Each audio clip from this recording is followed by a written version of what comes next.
fun. Going on the road. Little Blair Witch Project action. Oh, yeah. Where are you going? Fidel's is doing the premiere of his documentary tonight, and I am in it, so I have to go. Nice, dude. That's rad. Congrats. That's all I have to do. Part of the fun. Just an interview, but I'm excited to be on screen. Going on the road. Little Blair Witch Project action.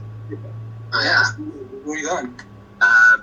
Fidel's is doing the premiere of his documentary tonight, and I am in it, so I have to go. Yeah, dude, that's rad. Congrats. Sounds like part of the fun. That's trippy. Yeah, bro. Yeah, so Carl, you want or what's the line situation? You want to get straight okay? I can get my emotional support ketamine. I was trying to say what's up to you, John, but I couldn't hear Oh, what up? This is my emotional support ketamine. Jules, can you actually can you turn that light off and then can you move this light closer that makes me look like a cool rainbow? I'm doing I'm very like no, not that one. It's over there like yeah. That was my white slave. Yeah, white slavery! White slavery 2023, love it! Okay, so the thing is, like, yeah, Brad, you're white, but you're Jewish, so you're a little bit less somehow. Yeah, go to Asian people. Anyway, so Jules, yep, get in here. Yeah, she's a redhead, and so yep, diversity. Ethan's white, and so is that. And yep, and then maybe like get a like actually on this side. What's that? No, this Ethan. Are you Jewish? Okay. No, and because I haven't really been doing it. You're not. You're definitely. And then Brad, you can be on the live stream too. I can swipe a ring like. Yeah, okay. So this is Scumbag Dad on TikTok. Holy shit! Yeah, wow. Yeah, okay. Cool. This is my hot white assistant. You're like she's also a teenager. You're 19 or 20. She's 21. Oh shit. Okay. She's 21. She can drink. Yeah. She's not a teenager. Just kidding. Yeah. Don't know your age because it does. Oh yeah, I'm also wearing my chain. So basically, yeah, shout out to my friend who made me this. It's like a chain that it's a chicken with tits and tentacles, and it says chunky lives. Right yeah, on. well, it's all information. Who's calling me? Nope, nope, never mind. Okay, whatever. Okay, yay, we're live streaming this now immediately, and my white slave is here, and so is my other white slave. This guy's also Scumbag Dad on TikTok. He produces all my music. Thank you for cleaning my entire house for this. I need to get a whip for her. I literally want to get a whip and be like, go white slave, go white slave, go. Like I think you should be in this song. You should actually be in this song because I want to make this song called Reparations Bitch, and it's about like when white. It doesn't matter if they're like. It doesn't matter their gender. It's when a white person eats me out. And then I nut into their face. Okay. And it's like reparations, bitch. Like this is not only don't fuck your coworkers. Yeah, no. So it's not the don't fuck your coworkers. We're not gonna imply that like that. Well, we are gonna imply that it's everything to you. It'll be beneficial, mutually beneficial, and both of us will both make a lot of money from it. Yeah. Okay, great. Yeah, because like Asian girl redhead porn shit. Yeah. Okay, cool. Okay, what's up, guys? Hi, What's up? Hey. I'm Max. Nice to meet you. Hey, what's up, Max? And I'm John. Hi, Max. Hey, John. Nice to meet you, Max and John. I love your glasses. You guys have great style. I feel like I should wear glasses too because I feel outdone. Okay, yeah, you wear glasses. I'm gonna go grab glasses. Yeah, you wear glasses. You want to wear pretty glasses? I can. Yeah, okay, so basically, my fun glasses are not. You know where the fun glasses are, right? Yeah, okay, cool. So now we're all gonna work. The thing is, if we're not all wearing glasses, we're gonna fucking die. We're fucking die if we don't all wear glasses right fucking now. Yeah, just pick. Those are cool. Oh yeah, those are cool. Yeah, wear those. Okay, cool. Yeah, now we're all wearing glasses, and now there's peace in the Middle East. Now we all look very Asian. Yeah. Wait. Can you get like a galaxy light, and then can you like put it right there and like shine it on it? Okay, thank you. You can use just a cell phone. No. Are we live on YouTube right now? What is We're live. Oh, yeah, we are. Hello, YouTube audience. Is there a chat box or anything? Who's the chat box? Oh, what are they saying? That Melissa's racist and that we should cancel her. Melissa, that she's racist against white people because she's like, yeah. So THC percentage. Yeah, THC percentage that has nothing to do with racism against white people. Got it. People are asking about THC. So what do you guys want to talk about? I mean, she's the star. I'm simply a backup character. Yeah. I guess THC percentage. We could start there. Yeah, let's get it, John. Do we not have enough outlets? let's just start brash. THC percentage is not a metric of quality, and it's ridiculous that the consumers now believe that the higher the THC percentage, the better the weed is. Max can say this more scientifically than I can, but I'm just going to come out and say it's bullshit to start things off. Well, I think you could go a step deeper, because not only would the subjective nature of how high you get not be anything qualitative to the product in and of itself, but most people don't know or understand how or why THC does not equate to potency, including the industry. And the fact that we lab test THC as if that's its potency ratio is a little more ridiculous. But I don't know if like my job is just to simply nerd out here, or if you have some. I mean, I could explain this and we could take it from there. First of all, like, I've just never even met you, Melissa. Hey, Melissa, what's up? I'm Max. Hey. Wait, so the thing is, like, I am already on drugs. So basically, like, I kind of like, my whole thing is like, so if I don't do a lot, I've perfected my like drug formula to make me insane. So basically, at any given point in time, I'm on like ketamine and weed and Adderall. So that's what's happening right now. So yeah, and so what were your names again? Max and John. So Adderall is amphetamine salt. Mm-hmm. Ketamine is a pretty hard sedative. I don't know if I've ever heard of somebody taking a stimulant and a sedative simultaneously, but is that what? Yeah, no, I do a lot of drugs very, very intelligently. Yep. That's what's happening. Well, like, you guys just go on, huh? What? Yeah, no, that's the point. No, the whole point. No, we're doing drugs on camera. That's the point. We're doing drugs live immediately. Oh, you don't want to be doing drugs on camera? I would never. I am a dignified orthodontist. Yep. Yeah, that's true. Yep, you're an orthodontist who never posts himself online on drugs ever. Okay. Do you know that where I live, drugs are legal? Say it again, sorry? Do you know that where I live in the state of Oregon, I'm currently in the woods in Oregon. I've got a very substantial cactus situation. I specialize in psychedelic cacti varietal types. But here in Oregon, drugs are legal. So, like, mushrooms are legal. Ketamine is legal in Oregon? Wait, so, like, all drugs are legal in Oregon? Like, what drugs? Like, all of them are? It's actually kind of weird, because when you read the bill, it doesn't list them all, so it's questionable if they're all legal, but, I mean, cocaine is legal here. What? I'm pretty sure meth is legal, heroin is legal, ketamine is legal, mushrooms are legal. Yeah, and whoa. I haven't been paying attention to the news. What the fuck? How is this common knowledge? Yeah. It's not like, hold on, let's just clarify though, it's not there's a heroin industry and cocaine industry in it, like there is a legal cannabis industry in California. No, but there is in the first in the country a full-blown psychedelic mushroom industry with licensing for horticulture, distribution, therapy. The state is even licensing educators, so you can have a license to educate the therapists that have to have the state-required mandated training for the psilocybin certification to do their jobs lawfully. But there's an entire industry structure for the production of psilocybin mushrooms here in Oregon. Holy shit! Clarified. Should we make a hype house in Oregon? Road trips? Yeah, I was like, okay, cool. So basically we need to like start our own hype house in Oregon, but that's just gonna be where we get all of our drugs and we'll smuggle them back to California.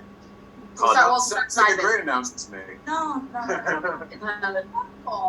Well, the reason why we had peacocks on the property. God damn it. Hey, whatever. I think it's just because the lights suck, but okay, yep, that's. You didn't pay your bill. Yeah. I got an idea. Yeah. What? I got an idea to address this light situation. Okay. There you go. I got you. Are you just gonna shine it? A little I'm flash. just gonna put a flashlight right on you. Okay. Dude, that looks way better. Okay. Yeah. No. Yeah, that a looks, million times okay, better. Cool. John, a cool lamp in my room. John and Max, how do you feel about people putting flashlights on their weed when they're taking videos of it? What's that? How do you feel about people putting flash on when they're taking pictures of the weed? They're trying to highlight that they're trying to make the trichomes look bigger and brighter and shit like that instead of just like a real picture. But I mean, like, also if you look at something in natural sunlight, like it is better than a flash anyway. You know what I mean? So it's cheating, but it's like it's photo effects, it's filters. You know what I mean? We've all got crap. It really makes sense what you said about THC percentage not being indicative of like quality, because that to me is like somebody giving me a cocktail and telling me the alcohol percentage. It's like, cool, well that doesn't mean the cocktail is good. Like it could be like a really shitty Long Island, right? And then you're like, oh, but it has a high alcohol percentage. It's like, yeah, no shit, because it's like Long Island iced tea. Like, yes, that makes sense. But I guess maybe the average person. Would you like the nerdy version for how and why THC does not equate to potency? Yeah. Yeah. Give Okay. us the nerdy version. So, in the cannabis plant, you have 150 known cannabinoids. THC is the one that affects you the most. So, here's an example of how a plant with 12% THC can get you twice as high as a plant with 24% THC. Holy shit. If the plant that has 24% THC has been left out of the jar, or it's a little bit older, then when the trichomes dehydrate, they allow the aroma, what you smell from cannabis, which is also psychoactive, to dissipate and go away. The aroma structure of cannabis, most people think is just composed of terpenes, and a lot of people think it's up to 42 terpenes because that's how many the industry tests for. Okay, so for the layman, do you want to explain what terpenes are, and do you want to explain what cannabinoids are? So basically, explain I'm like to a 5-year-old. What's a cannabinoid and what's a terpene?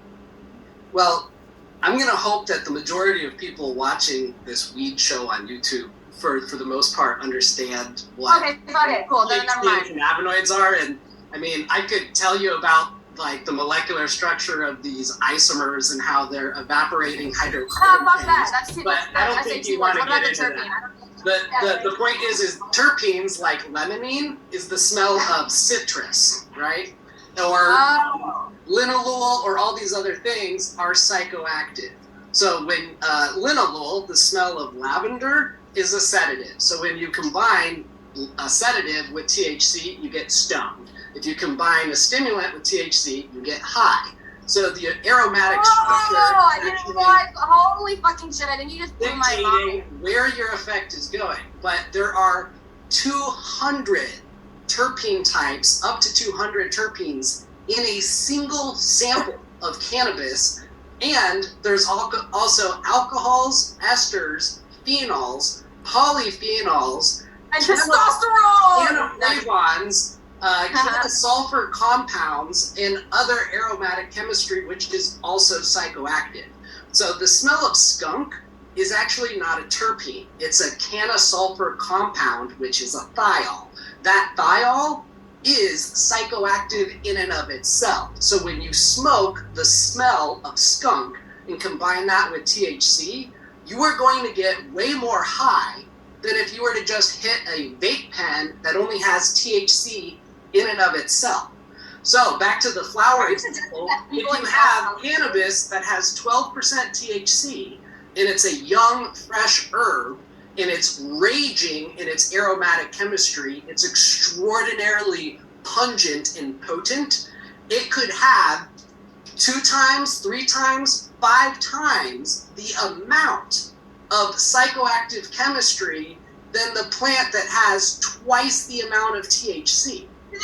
So that's crazy. It's insanely complicated. I want to go back to the part where you're talking about the skunk fume, because that's what I'm absorbing, right? Like it's like, so like I have the brain of like a goldfish, so I can learn like one thing at a time. I need things to be explained to me very slowly, and it needs to be like repeated. I need things to be like red, blue. do you want me to show you just some like really cool weed stuff that might blow your mind? Would that help you out here? Yes, but I do want to go back to the skunk fume thing. Wait, were you saying that if you combine THC and skunk fumes, you get a specific high? Yeah, you get way more high than if you smoke THC on itself. And yeah, so the smell of skunk in cannabis is actually chemically just 1 degree away from the the chemistry that's coming out of a skunk's ass. So like Wow. the actual smell of a skunk, which is sulfuric in nature and it's a thiol, the cannabis plant produces something just literally 1 degree off from that. Wow, that's crazy. Yeah. But I have something in front of me that's 1,000 times more crazy that very few people in the United States even have possession. Show us. This is like the weed only fans.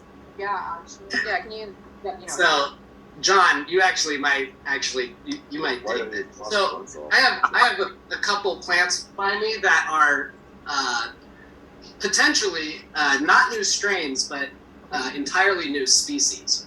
And so these plants were crossed by someone in Europe 30 years ago with Cannabaceae humulus japonicus and Cannabaceae. Sounds like so incesty. That classic incest Europe shit. They're like, oh yeah, we did all this incest in Europe and we made. Oh shit, the lights came back on. See, that's what happens when you talk about incest openly and honestly online. See, this is a sign from the universe. Dude, my lights came back on. I was gonna start fucking talking about incest. It's great. Now this light looks really Yeah, good, actually. yeah, we should totally talk about it more.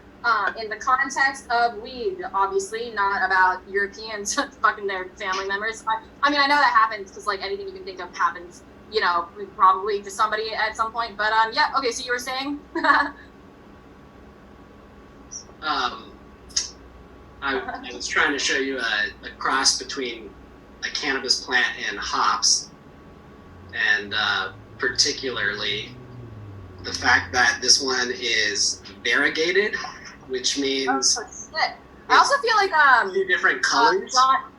John, you're not talking a lot. I want to hear some John. What's up, John? I'm looking at the plants. I'm very excited about the variegated plant. Okay, cool. No, I just wanted to make sure you're included because I know that him and I are like we have very strong personalities. Clearly, we both like to talk. No. He's the science guy, so I want to make sure Fuck. that. Where to go? Wi-Fi is it's frozen. We're good. We see. Oh, shit. All right. Well, Max, show the plant. Well, yeah, it's if you look at its leaf structure, you would think this is a duck's foot. The same way you would think this plant is a duck's foot. But wait, like that's like DUCK? Like, you know how Louis C.K. especially talks about like duck vaginas, how he doesn't want to get addicted to them. He's like, oh, I don't want to try duck vaginas because like, what if I get addicted to them? It's like this thing they sell in Chinatown. So when you say duck, do you mean like duck's foot, like duck vagina? No, duck's foot. Okay. The fuck is a duck's vagina? Yeah. No, it's exactly what it is. So basically, like, so in certain parts of Chinatown Bay Area, you can eat like cooked duck vagina. So duck, like the animal vagina, like the female genitalia, and they just chop them off the ducks and they cook them. And Louis C.K. talks about it in a special. But that's why I thought you were saying my duck's foot. I thought you were doing like a duck vagina, duck foot thing. No. But I was wrong. So yeah, okay, cool. Let's look at the plant.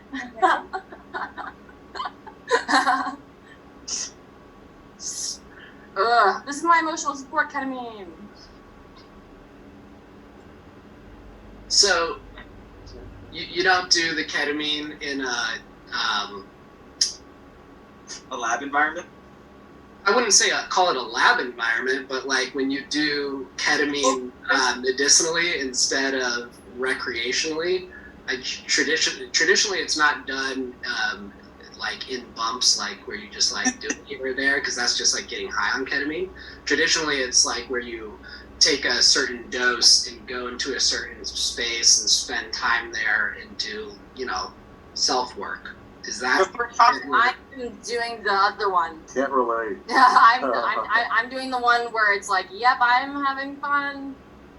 But is it like the whole idea of doing ketamine intravenously makes me highly uncomfortable. I don't like that intravenous drugs are like now becoming. I've never heard of a ketamine clinician that offers it intravenously. In fact, I know 3 or 4 of them, and I don't think they do it. They do it here in LA. They do it here in LA. I had a buddy. He paid like out the ass for it too. I think like $1,400 a section. Yeah, sorry. I mean, not that I'm an expert. I'm just some guy from Iowa who was visiting for a little while. But I have a friend who did he paid some absurd amount of money for ketamine sessions. He did like 3 of them, and he went to a deep, dark, horrible hole and like lost his sense of self. He just paid out the butt for it. And he said it wasn't a good experience. And I'm like, wow, that sounds awful. So See, as a journalist, we get invited to those things all the time. But that's my thing. Is like I've always I'm the drug side. I've always been, hey, I'm not going to stick any needles in my body. That's how I feel like I'll be the safest. You got to really something. The last time I did ketamine, it was a ketamine breathwork session in Miami at a psychedelic conference, and we all inhalers too, right? Ketamine inhalers. And tell us to do an inhalation throughout the period, but I wasn't getting anything, and I decided to break the rules, so I just decided to give myself a lot. And doing that combined with breath work, I threw myself in a K-hole that I cannot tell you how unbelievably uncomfortable that is. I mean, it is just like... But it was also my first time I got a really true understanding of the psychedelic aspect of ketamine, which I never really got before when you take just tiny amounts of it. So that was interesting.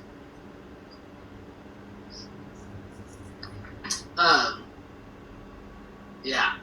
I was going to show you a freak show and this other plant that's got some...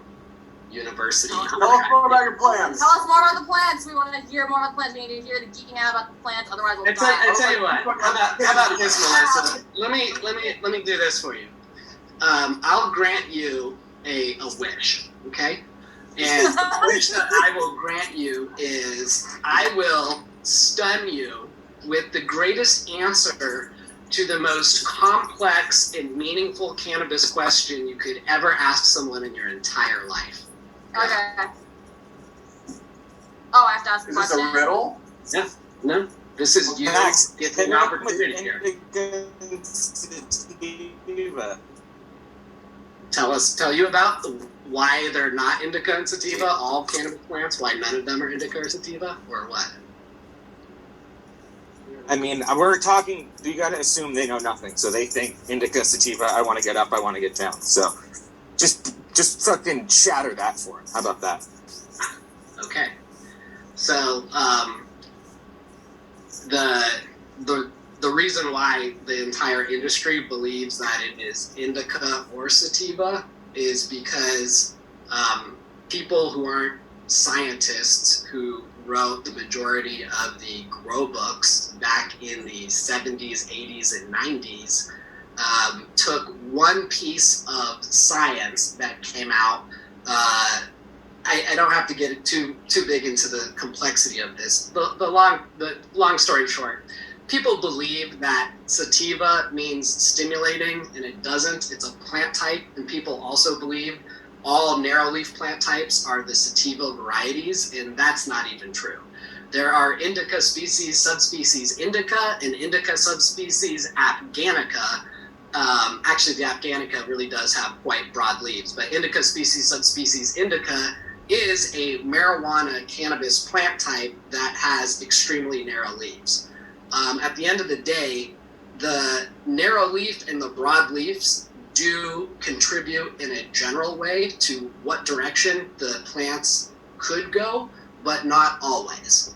The truth is it's not indica or sativa. It's none of the most ancient varietals of cannabis. Those would be a gray wolf and a coyote. And those aren't for sale at the pet store. So the only thing you can get is like a golden retriever or a French bulldog.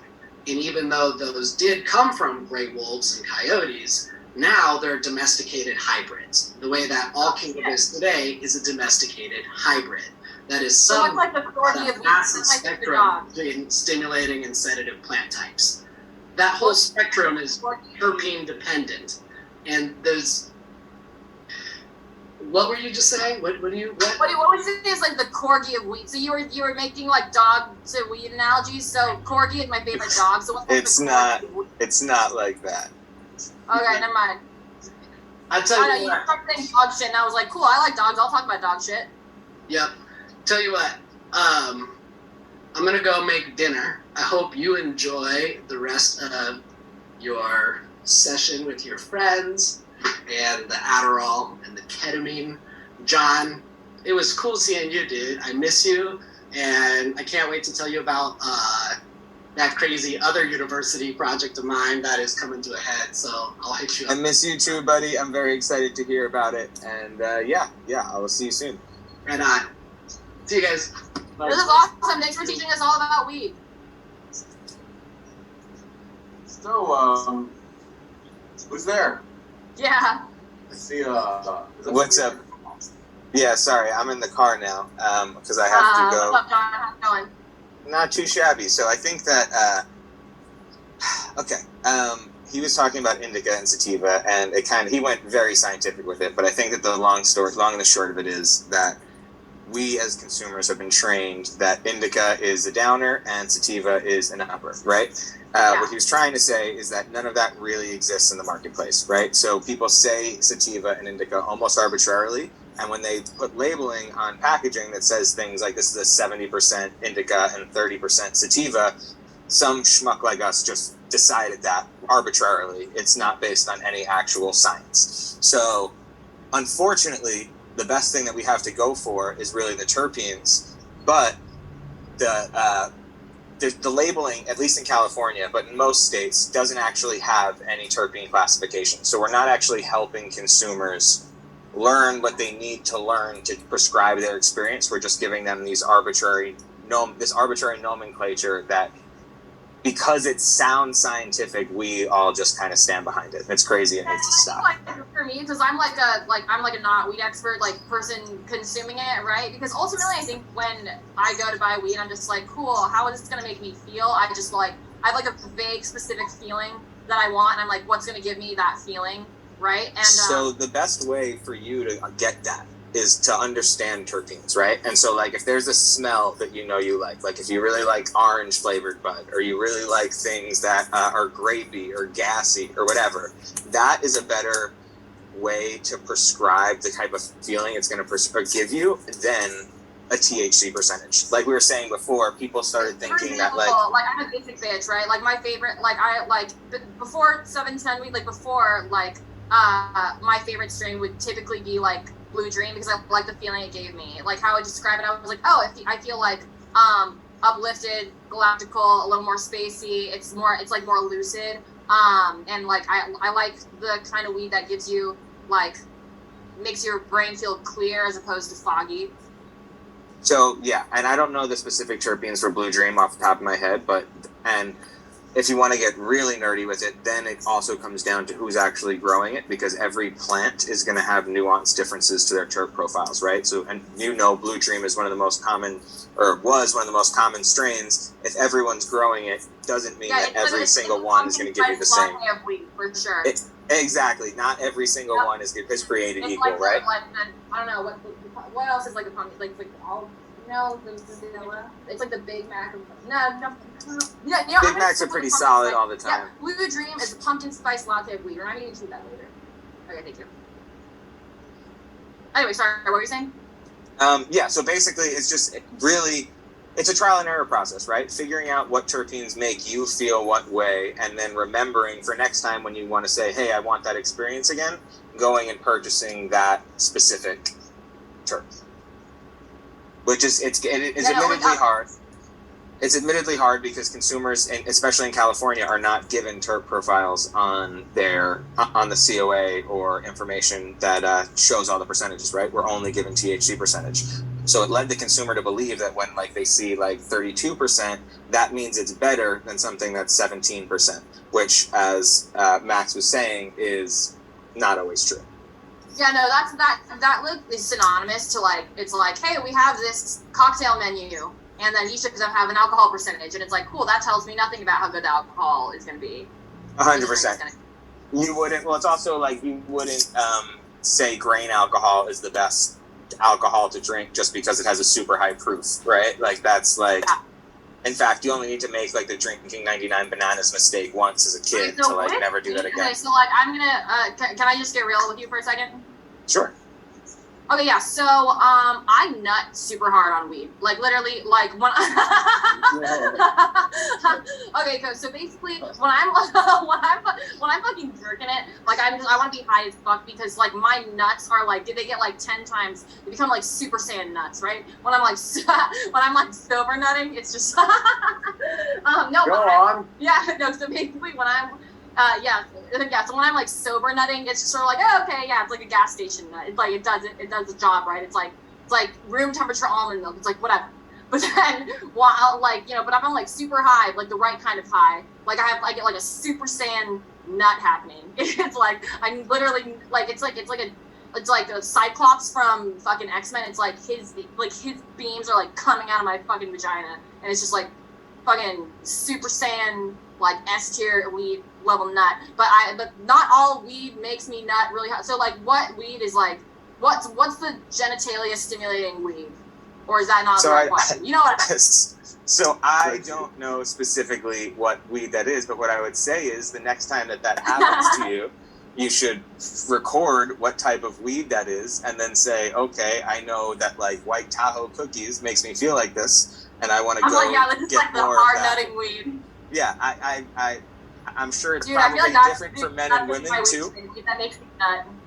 I imagine it's probably different for men and women too. I don't imagine that like the same things that like makes a dude happy like that is gonna make a woman the same thing. For a guy, I imagine for me probably more of a head high is gonna make me happier than a body high. But I imagine it's a body high is better for a girl. So it's different strokes.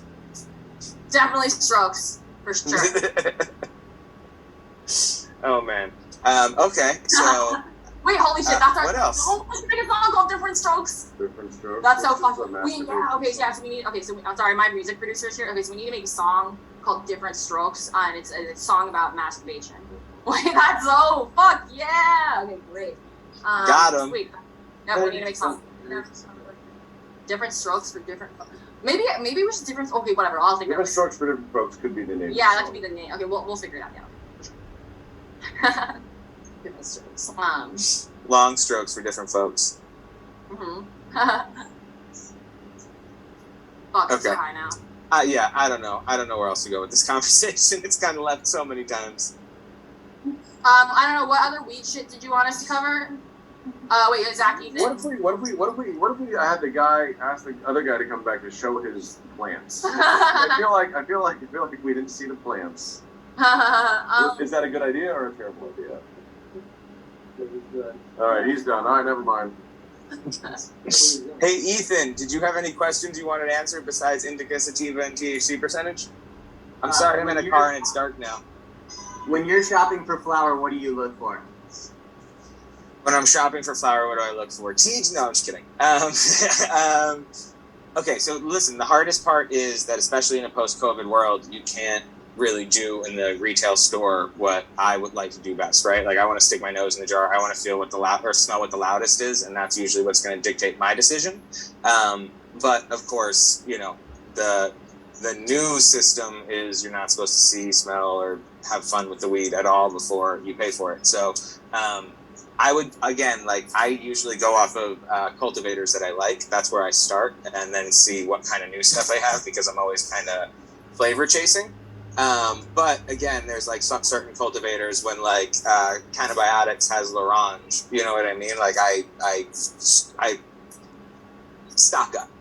I'll say that. What's up, Nick? I was just popping in and out like guys on your Instagram stories.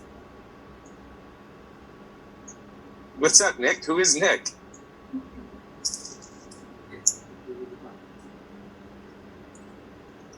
Later, Nick. Okay. We're wrapping it up. Okay, cool, we're done. All right. Have a good night, guys. Okay, cool. Have a good day, thank you. Great live stream. Yay. Okay. Yep. Well, Yep. sure learned a lot.